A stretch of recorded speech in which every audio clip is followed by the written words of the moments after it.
Hi and welcome to this video log with me, Wayne, from SwimCycleRunCoach.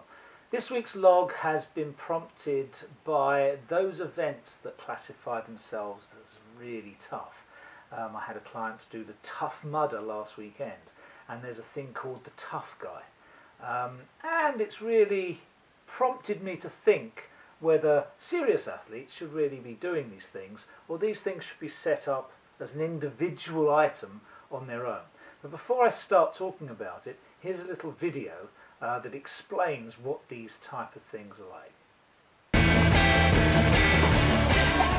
It's sheer madness. I can't believe that I paid for it.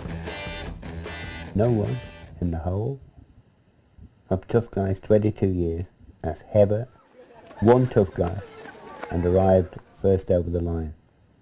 No one.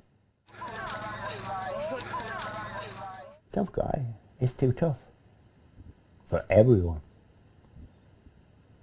Everyone.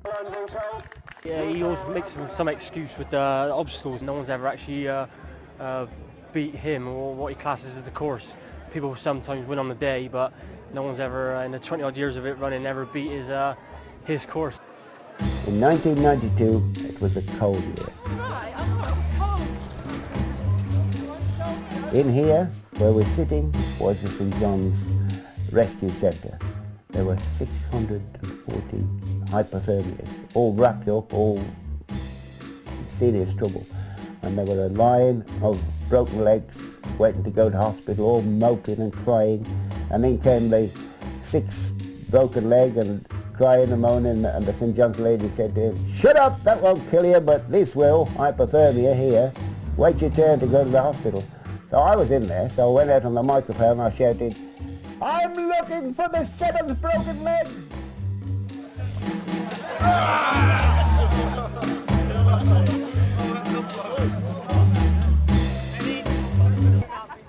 Quite a few broken bones, shoulders coming out of place and ankles broken, and these people, we can't do anything for them here, we have to send them back up. Every now and then at a Tough Guy we see open fractures where the bones come out of the skin, and those things are quite nasty actually, so those people give them some painkillers and straight to hospital.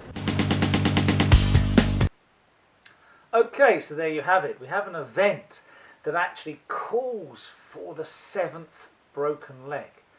And in my book, any event that looks to do that, and you saw the medics patching people up, putting people together again, any event that actually looks to be that brutal to a body really isn't for athletes who want to do other things.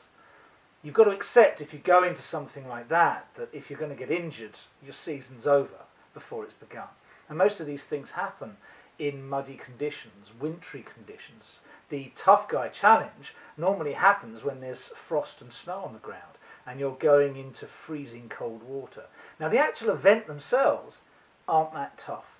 I have a client who did the Tough Mudder last weekend, and he got about halfway round, just slipped, hit a rock, and he cut his knee right down to the patella, so you could actually see his patella under the knee. 7 stitches later, his season is questionable. In 3 weeks' time, we're doing the Edinburgh Marathon, or he's doing the Edinburgh Marathon. And he has a time pegged in for that of between 3:38 and 3:48 that we think he can actually come in on. Certainly below 4 hours. Now we're aiming for a time, we've done all the training. He's actually done a 40-kilometre run prior to the Edinburgh Marathon. We've already done it, that 40-kilometre run. So we know he's going to go through and finish the race. This isn't about finishing the race, this is about targeting a time.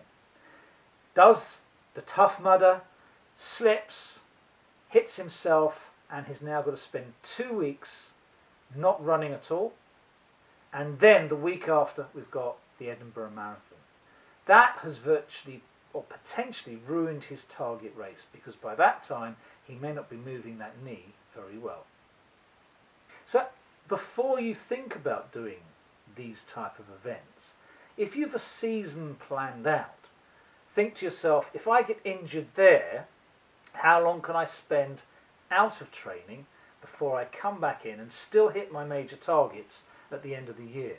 Because the likelihood of you getting injured, in my opinion, is directly proportional to how important it is for you not to get injured. Murphy's Law slightly differently stated. It's up to you what you want to do. I don't mind if someone wants to go in for a Tough Mudder or a Tough Guy race. I'm happy to train them for it. But we have to realise that once in the race, the conditions are set so that the variables aren't controllable. You can't control the ground, you can't control the mud, you can't control slipping, and therefore injury is likely to occur. If your main targets are close after that, it might ruin that main target. That really is my point. Before you think about doing these particular events, plan your season.